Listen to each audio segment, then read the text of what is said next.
I'm standing in my parents' living room, and something feels wrong. The air is thick with a tension I can't quite name yet. Mom and Dad sit on the couch like they're posing for a funeral portrait. Backs rigid, hands folded. Tatum perches on the ottoman, dabbing at her eyes with a crumpled tissue even though her mascara looks perfect. Garrett leans against the wall near the window, arms crossed, radiating the kind of confidence that comes from never having to face real consequences. "Thanks for coming on such short notice, sweetheart," Mom says. Her voice has that careful smoothness she uses when she's about to ask for something big. I lower myself into the armchair across from them, my work bag still on my shoulder. "You said it was urgent." Dad clears his throat but doesn't meet my eyes. That's the first real warning sign. My father has looked me in the eye through every difficult conversation we've ever had, from the sex talk to the time I wrecked his truck at 17. But not today. Mom straightens her spine. "Tatum and Garrett are losing the house." The words hit me like cold water. I blink, processing, while Tatum's tissue rises to her face again. "The bank gave us 30 days. Garrett adds, his tone almost casual, like he's discussing a delayed package delivery instead of complete financial collapse. I look at my sister. She won't look back. "We've already helped as much as we can," Mom continues. "We took $40,000 from our $401K last month." My stomach drops. $40,000. Their retirement cushion, the one Dad spent 30 years building, gone. "We need you to cover the rest," Mom says. $85,000. The number hangs in the air between us. I feel my ears start to ring, just slightly, like someone turned up the volume on a sound only I can hear. The room tilts, just a degree or two, enough to make me grip the armrest. $85,000. I repeat. "I know it's a lot," Mom says, and there's something in her voice that makes my chest tighten. Not apology, expectation, but family takes care of family. I glance at Dad again. He's studying the carpet like it contains the secrets of the universe. "I wanted to use the lake house as collateral," he says quietly. "But my credit?" He trails off, and I know without him saying it. The co-signed loan for Tatum 3 years ago, the one that destroyed his score when she defaulted. My gaze drifts across the coffee table, and that's when I see it. Tatum's handbag. Not just any handbag. A Valentino Garavani, cream leather with gold hardware. I know because a partner at my firm carries the same one. Retail price, $3,000. My eyes move to her hands, still clutching that tissue. Fresh manicure. Gel polish, intricate nail art. $60 minimum. Probably more. Then Garrett's key fob on the side table, catching the afternoon light. Ford Raptor logo gleaming. I know that truck. I've seen it in their driveway. Fully loaded, easily $70,000, and he leases it. The ringing in my ears gets louder. "When did you buy that bag?" The question comes out before I can stop it. Tatum's eyes widen. "What?" "The Valentino. When did you buy it?" She looks at Mom, then Garrett. "It was a gift. For my birthday." "Your birthday was 2 months ago." I keep my voice level. Professional. The same tone I use when I'm reviewing financial statements and the numbers don't add up. 2 months ago, and you were already behind on the mortgage? Garrett pushes off the wall. "Look, we had some unexpected expenses." "What kind of expenses?" The room goes quiet. Mom's jaw tightens. I can see her recalculating, realizing this isn't going according to script. Something shifts inside me, like a lock clicking open. I think about the 4th of July barbecue when I was 17. All the aunts and uncles gathered around the picnic table while I picked up empty beer cans and paper plates. Mom's voice carrying across the yard. "Tatum is the star who needs a stage. Kylie? She's the foundation. She'll always be there to hold everything up when it falls." Everyone had laughed. I'd laughed too, because that's what you do when your role is assigned in front of 20 people. You smile and you pick up the trash, and you hold everything up. I'm 32 years old, and I'm still picking up trash. My hands start to tremble, so I press them flat against my thighs. I need full access to every bank account and credit card statement before I transfer anything. Mom's face goes blank with shock. This wasn't in the script. "Excuse me?" Tatum's voice pitches up. "You don't trust your own sister?" "I trust data." My voice surprises me with its steadiness. "No access, no money." Garrett steps forward, his expression shifting into what I recognize as his explaining to the simple woman face. "Kylie, I think you're misunderstanding the situation. This is about family, not some corporate audit. I'm a forensic accountant. I stand, and he actually takes a step back. I audit corporations for a living. If you want $85,000 of my money, I audit you first. Honey, Mom starts, but I'm already moving toward the door. Send me the login credentials for everything. Bank accounts, credit cards, investment accounts. Everything. I pause with my hand on the doorknob. Or the bank forecloses, and you figure it out yourselves. I walk out before anyone can respond, before Mom can deploy the guilt, before Tatum can cry real tears, before Garrett can mansplain finance to someone who makes twice his annual income. My car feels like a sanctuary. I grip the steering wheel, knuckles white, and just breathe for a moment. My whole body is shaking now, adrenaline flooding my system. But underneath the fear, underneath the lifetime of conditioning that screams at me to go back inside and apologize and write the check like a good daughter, there's something else.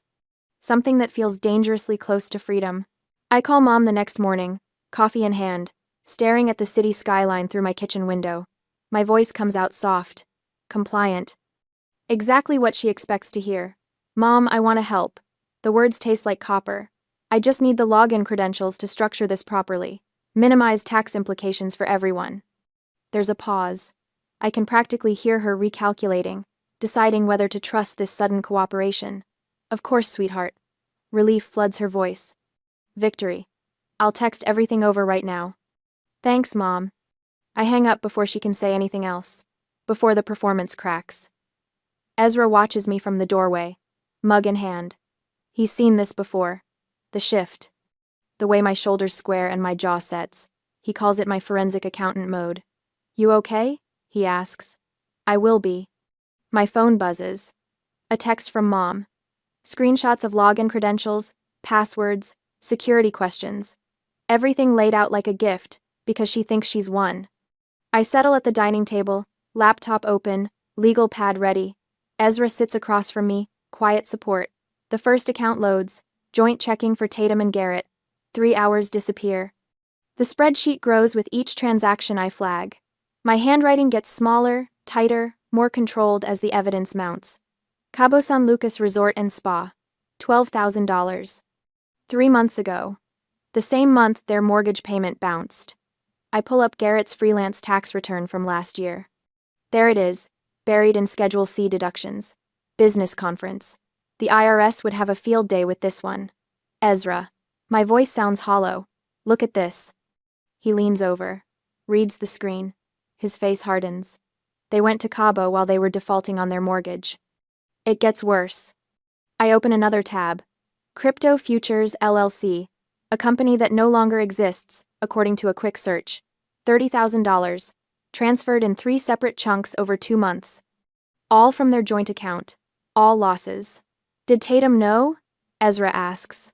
I scroll through her individual credit card statements. Designer purchases, spa treatments, subscription boxes. Nothing about crypto, nothing about investment losses. I don't think so. But that almost makes it worse. Garrett gambling away $30,000 in secret, while Tatum maxed out credit cards on handbags. The pattern becomes clear as I work backward through 6 months of statements. Minimum payments on everything, late fees stacking up, interest compounding, and yet, $5,000 at Nordstrom, $4,000 at Sephora, $3,000 for new living room furniture. They were spending like people who'd already won the lottery, not people drowning in debt. I close the tab, the glow of the screen stinging my tired eyes. The evidence is irrefutable. The Cabo trip, the crypto, the lies. They're not just bad with money, I say, my voice trembling slightly. They're lying to everyone, including each other. Ezra looks up from his laptop, where he's been researching secured loan agreements at my request. I want to drive over there right now. No. Kylie. No. I close the laptop, stand up, walk to the window. The printouts are spread across the dining table behind me, a paper trail of systemic exploitation. I'm not confronting them until I have legal leverage. What are you thinking? I turn back to face him. The morning light makes the spreadsheet numbers almost glow. This isn't a rescue. This is a hostile takeover of my bank account. The clarity feels sharp, clean, like a surgical blade. They've already burned through Mom and Dad's retirement. I'm next. And if I write this check, there will be another emergency in 6 months. And another. They'll bleed me dry. Ezra crosses his arms. So what's the play? I'm not saving them. The words feel good. True. I'm restructuring them. He nods slowly. You need a lawyer. I need collateral. I pick up my phone, start typing notes. Secured loan. Real consequences for default. Something that makes them think twice before buying another handbag while they're behind on payments. Your parents' lake house. I meet his eyes. He knows what that property means to my family. Summer weekends, 4th of July barbecues, the dock where Dad taught me to fish. It's the one asset they have left that matters. Yeah. Your mom will lose her mind. My mom took $40,000 from their 401k without asking me first. I sit back down, pull the laptop toward me. She made her choice. I'm making mine. She made... Ezra reaches across the table, covers my hand with his. You're not being cruel. You're being sane. Something in my chest loosens slightly. Permission I didn't know I needed. I know. But my stomach still churns. My hands still shake when I think about actually presenting these terms. 32 years of conditioning don't disappear in a weekend. I spend the rest of the afternoon researching loan structures, default clauses, collateral requirements. Ezra makes dinner. I barely taste it. At midnight, I'm still at the table, drafting terms. 8% interest, monthly payments, 30-day default trigger, the lake house deed held in escrow. My phone sits face down beside my laptop. 6 missed calls from Mom, 4 texts from Tatum. I don't respond. Ezra appears with chamomile tea. You should sleep. Soon. He kisses the top of my head. I'll go with you. When you do this. Whatever you need. I need to do it alone.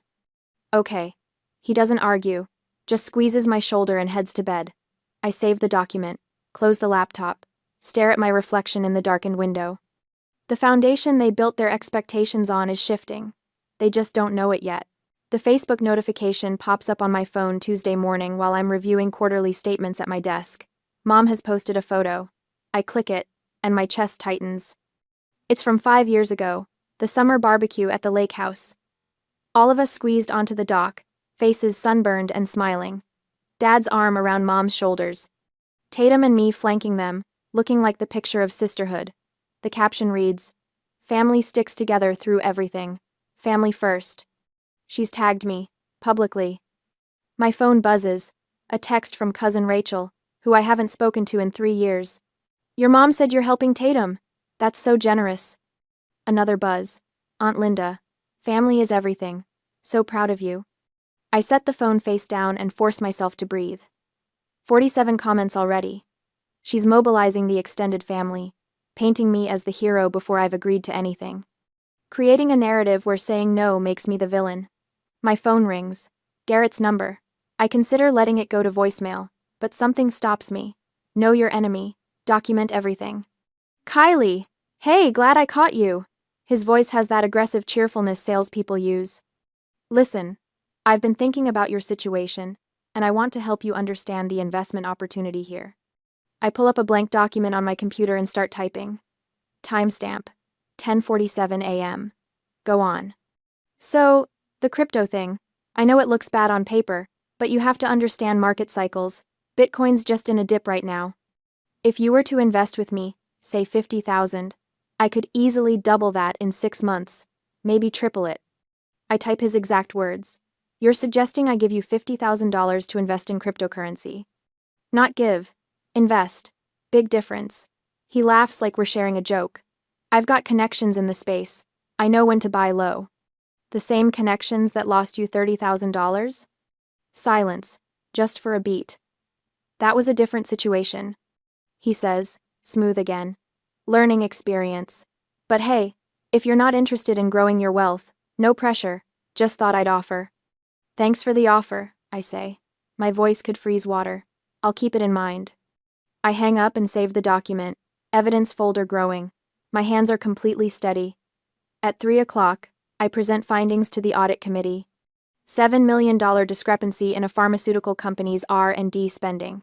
I walk them through my analysis, fielding aggressive questions from their legal team, never breaking composure. When I return to my desk, I realize something. If I can stare down lawyers defending corporate fraud, I can handle my sister's tantrum. Thursday evening, I'm folding laundry when the doorbell rings. Through the window, I see Tatum on my porch.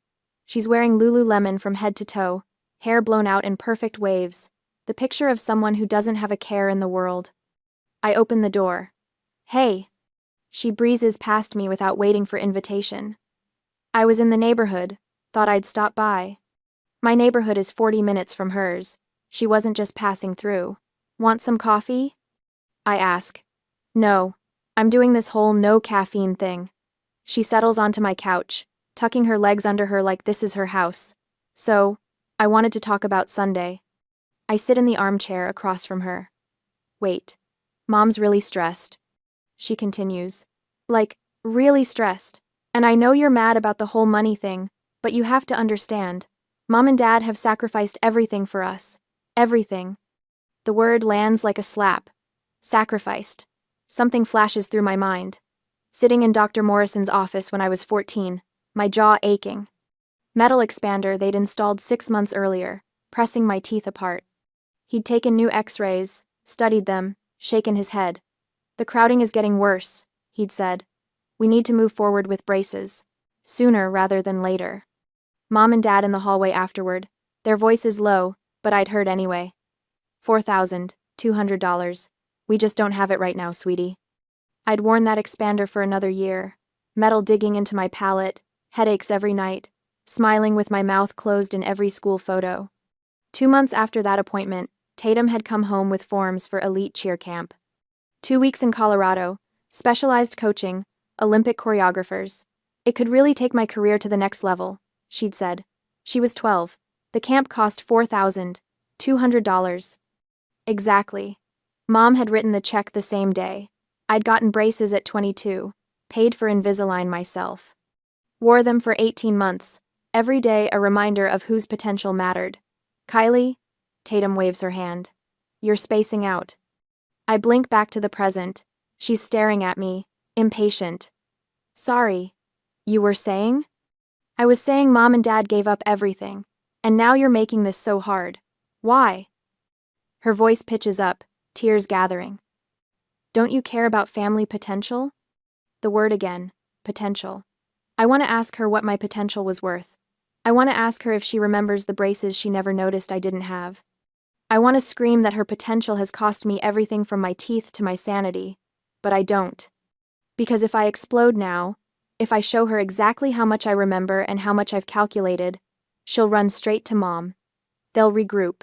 They'll find new angles, new pressure points. I need her to think I'm still the foundation. Stable. Dependable. Something that can be walked on. I know exactly what potential costs in this family, Tatum. My voice is quiet, even. I'll see you Sunday. She blinks, thrown by my tone. What's that supposed to mean? It means I'll see you Sunday. Her tears appear on cue. You're being so cold. This isn't like you. I don't respond. She tries again, voice cracking. Kylie, please. We're losing everything. Still nothing from me. Her tears dry up fast. Anger replaces them. You know what? Maybe Mom was right. Maybe you do think you're better than us now. Sunday, 2 o'clock. I stand, walk to the door, open it. She stares at me like I'm a stranger, then grabs her purse and storms out, heels clicking hard on my walkway. Through the window, I watch her get in her car. She's already texting before she pulls away, reporting back to headquarters. I'm sure. Kylie's acting weird. Kylie's cold. Kylie's not responding to the usual buttons. Good. I close the door and lean against it. My heart hammers, but not from fear. From something else. Something that feels like power. When Ezra gets home an hour later, he finds me on the couch with a glass of wine, staring at nothing. Rough day? He sits next to me. Tatum stopped by. His jaw tightens. And? I tell him about the visit, about her performance, about the memory I didn't share. You know they're going to escalate, right? He says when I finish. Let them. I take a sip of wine. I've seen their finances. Every card they're holding. They're playing poker. and I can see their hand reflected in the window behind them. So what's your move? Sunday, I give them exactly what they asked for. I turn to look at him, just not in the form they expected. He studies my face. You have a plan. I have a complete financial picture they don't know I possess. I smile, and it feels cold even to me. I have the capital to buy their debt and their obedience. Kylie. They think I'm the foundation. I set down my wine glass. Foundations don't bend, Ezra. They crack everything built on top of them. My phone buzzes on the coffee table. Mom calling. I let it go to voicemail. Watch it ring until it stops. Then I pick it up, open my notes app, and start typing. Loan terms non-negotiable. Ezra reads over my shoulder as I write. He doesn't try to stop me. Friday morning, I sit at my kitchen table with my laptop open and a cup of coffee going cold beside me. The cursor blinks in the empty email draft, like a metronome counting down to something inevitable. Ezra leans against the counter, watching me. You sure about this? They need to think they won. My fingers hover over the keyboard. If they suspect I'm setting a trap, they'll lawyer up or run. I type carefully, choosing each word like I'm defusing a bomb. I've liquidated some assets. I will be there Sunday at 2 p.m. with the solution, vague enough to sound defeated, specific enough to lock them into a timeline. That's it? Ezra reads over my shoulder. No explanation? Explanations give them room to argue. I add Mom, Dad, Tatum, and Garrett to the recipient line. This sounds like surrender. That's what they're expecting. My finger hovers over the send button. Once this goes out, there's no turning back. They'll celebrate. They'll spend money they don't have, and I'll document every cent. I click send. The email whooshes away, and something settles in my chest. Not peace exactly.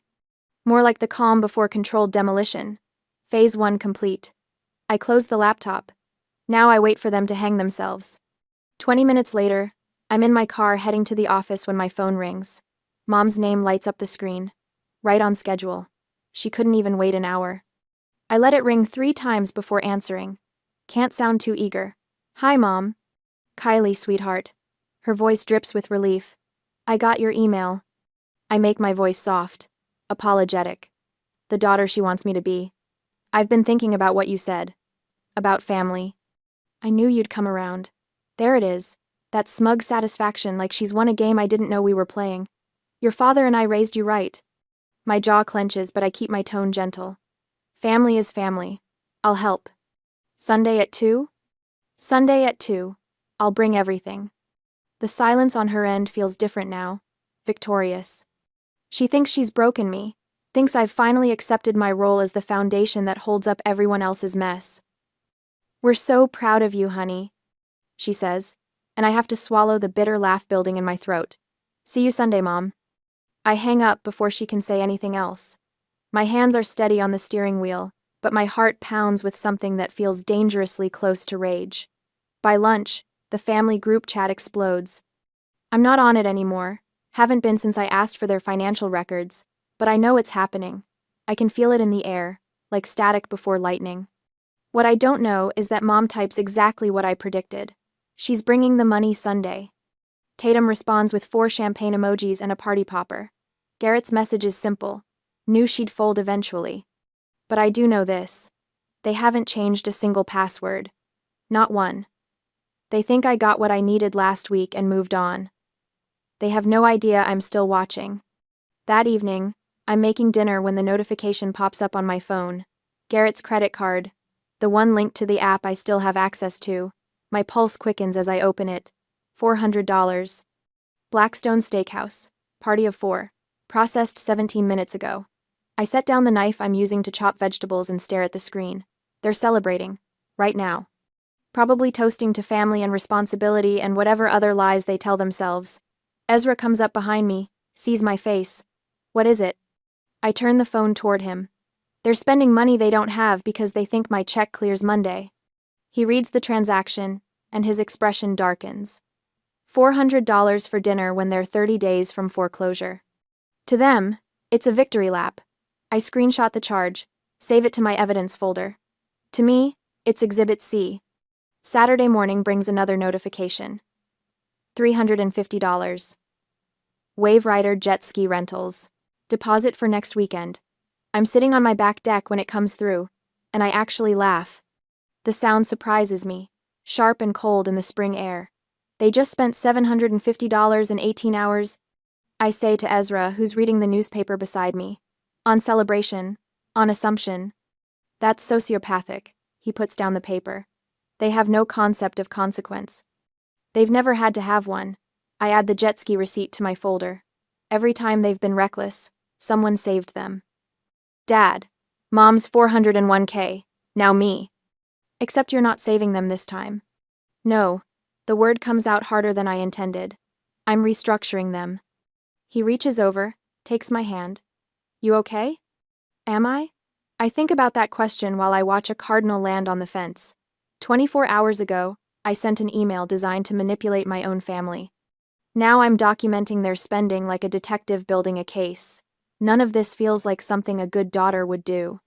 But good daughters get bled dry by people who love the foundation more than the person. They just spent $750 they don't have because they assume I'm bailing them out. I say finally, that's all the confirmation I need. Saturday evening, I sit at my dining table with everything spread out before me. The 3-ring binder Ezra bought me yesterday sits in the center, navy leather with gold corners. Professional, serious. Tab 1. Financial evidence. Every transaction, every lie printed and highlighted.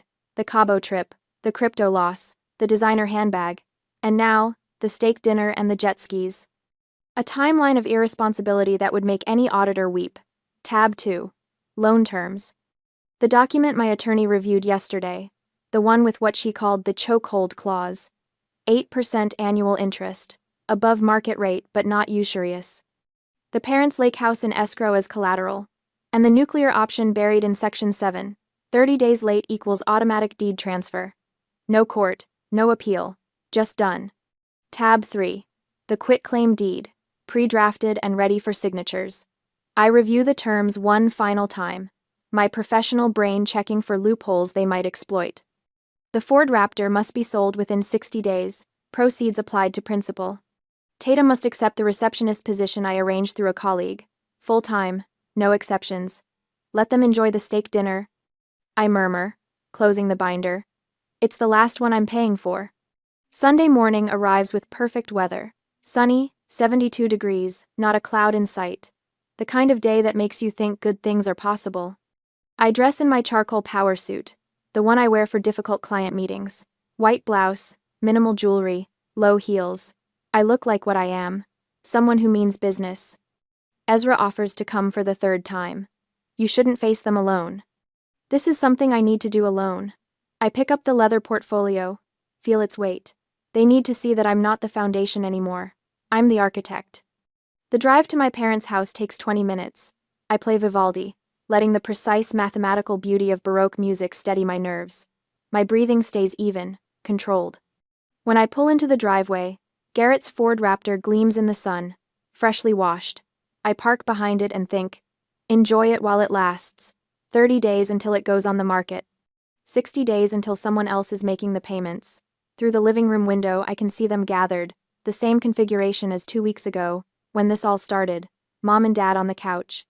Tatum on the ottoman, Garrett by the window, but their postures are different now. Relaxed, confident. Mom is laughing at something Dad said.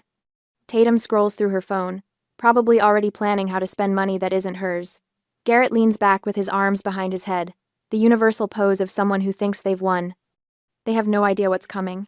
I pick up the portfolio, check my reflection in the rearview mirror.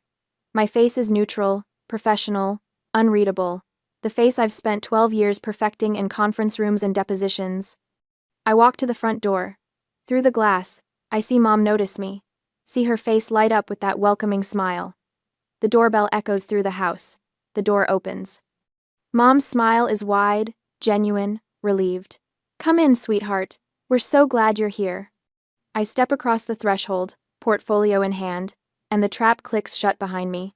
The living room looks exactly the same as it did 2 weeks ago. Same beige couch with the faded floral pattern. Same coffee table with the water ring Dad never got around to fixing. Same family photos arranged on the mantel, frozen moments of a version of us that maybe never existed. Mom and Dad sit on the couch in the exact positions they occupied during that first meeting. Tatum's on the ottoman again, but this time she's not bothering with the tissue. Her posture is relaxed, confident. Garrett stands by the window, and I can see his reflection in the glass. He's smiling. They think they've won. "Coffee, sweetheart?" Mom asks, already half standing. "No, thank you." I set the leather portfolio on the coffee table with a soft thud that somehow fills the entire room. Mom settles back down, glancing at the portfolio like it might contain a large check. Which, in a way, I suppose they think it does. I take the armchair across from them, the same one I sat in 2 weeks ago, when my hands were shaking and my throat was tight with the effort of not crying. My hands are steady now. My throat is clear. "Before we proceed," I say, "I want to show you something." I open the portfolio and remove the first document. Bank statement, printed on heavyweight paper, my name at the top in bold letters. I slide it across the coffee table. Tatum leans forward. Her eyes go wide. $1.2 million, I say, watching her face. Net worth. I wanted you to understand that I can help. The question has always been, on what terms? Mom's expression shifts into something that looks like satisfaction, maybe even vindication. See? This is what happens when you're responsible. This is what the foundation is supposed to do. Garrett leans in too, and I can practically see the calculator running behind his eyes. Dollar signs reflected in his pupils. "Jesus, Kylie," he says. "I had no idea you were sitting on that kind of capital. We could really leverage this into something." I'm not finished. My voice cuts through his, sharp and clean. He stops mid-sentence. I pull out the second document. Transaction history. 3 pages stapled together. Certain entries highlighted in yellow. I slide it across the table next to the bank statement.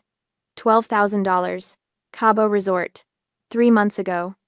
Silence drops like a brick. $30,000. Crypto Futures LLC. Total loss. Hidden from everyone, including Tatum. Garrett's face goes pale. Tatum turns to look at him, confusion knitting her eyebrows together. $400. Blackstone Steakhouse, Friday night. $350. Wave Rider Jet Ski Rentals. Deposit. Yesterday. The air in the room changes. It gets heavier, harder to breathe. Nobody moves. You spent $12,000 on vacation while you were missing mortgage payments. My voice stays level, clinical. The same tone I use when I'm presenting findings to a board of directors.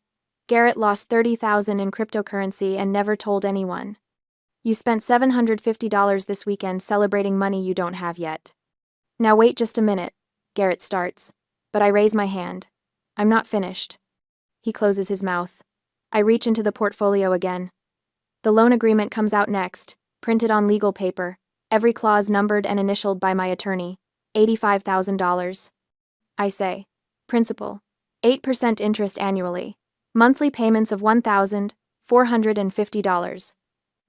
Ah. Dad's face has gone gray. Mom's jaw tightens.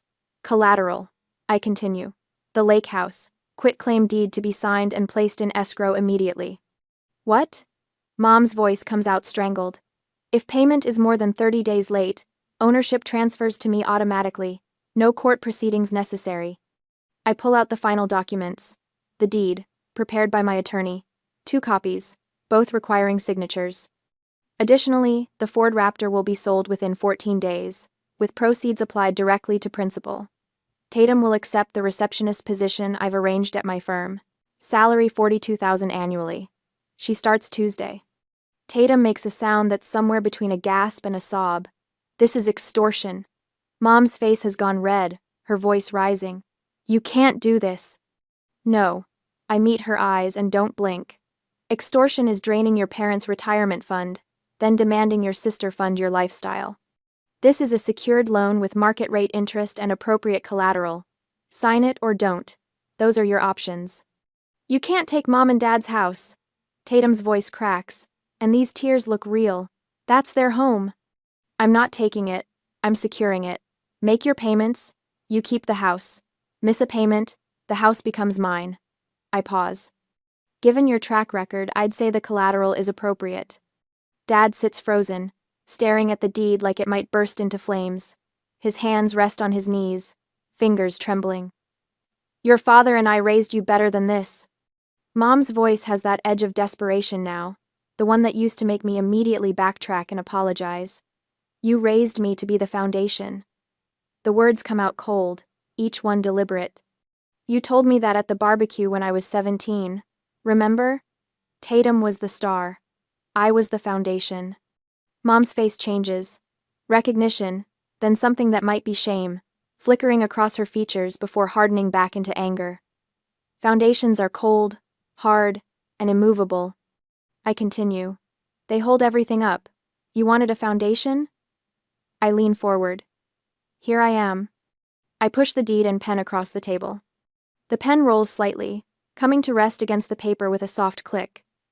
Sign, or the bank forecloses tomorrow, and I buy a boat with my $85,000.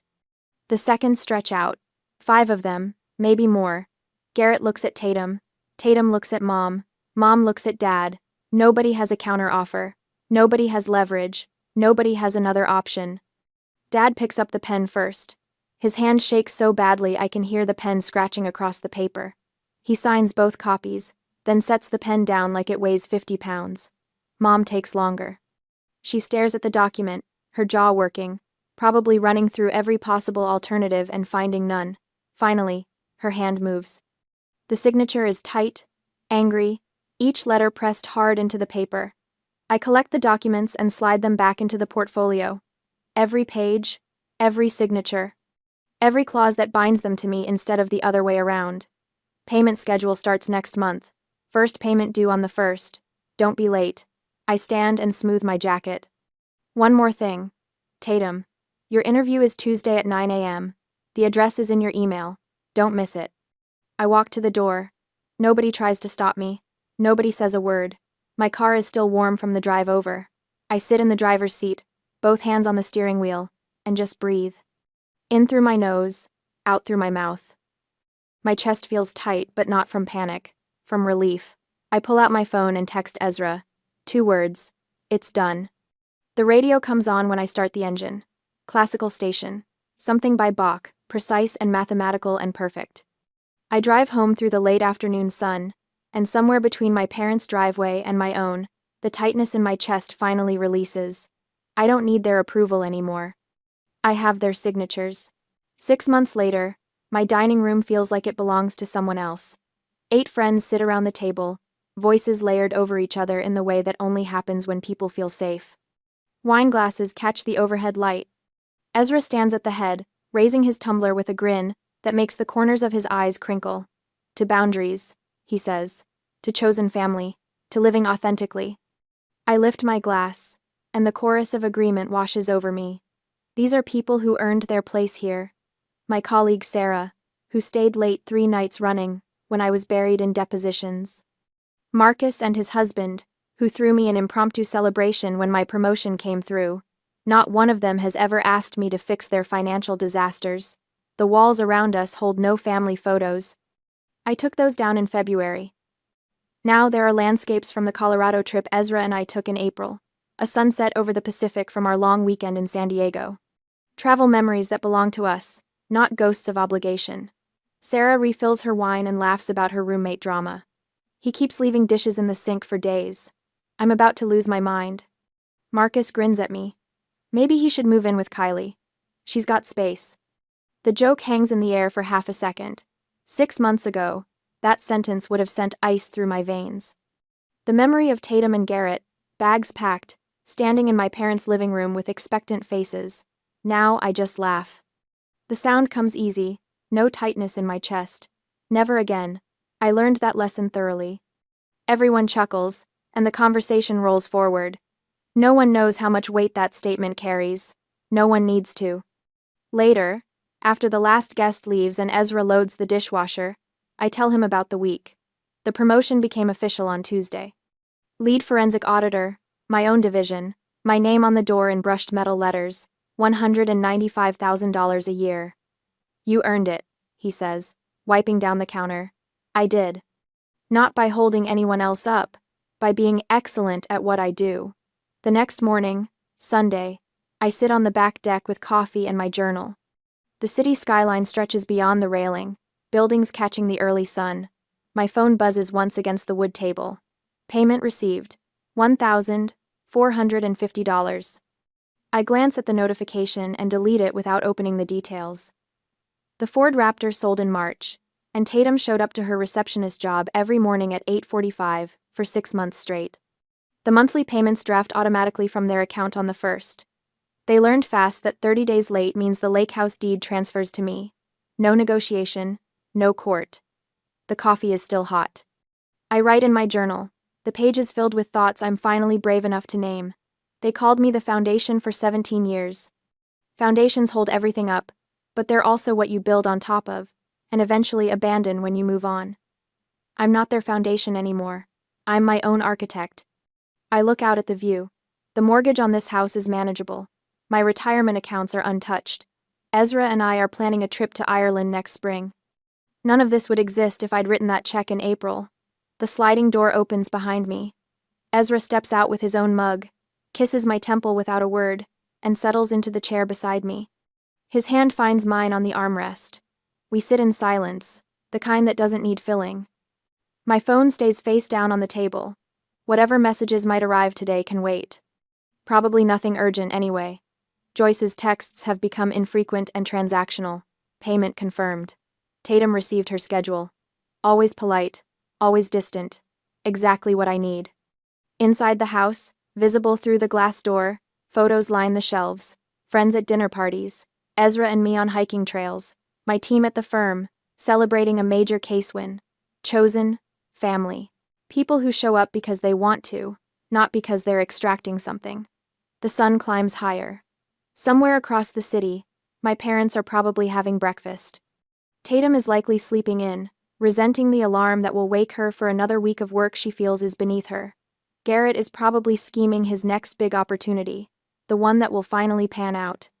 I sip my coffee and feel nothing about any of it. The foundation they built their lives on cracked that Sunday in April. What I built in its place is mine, solid, immovable, designed exactly the way I wanted.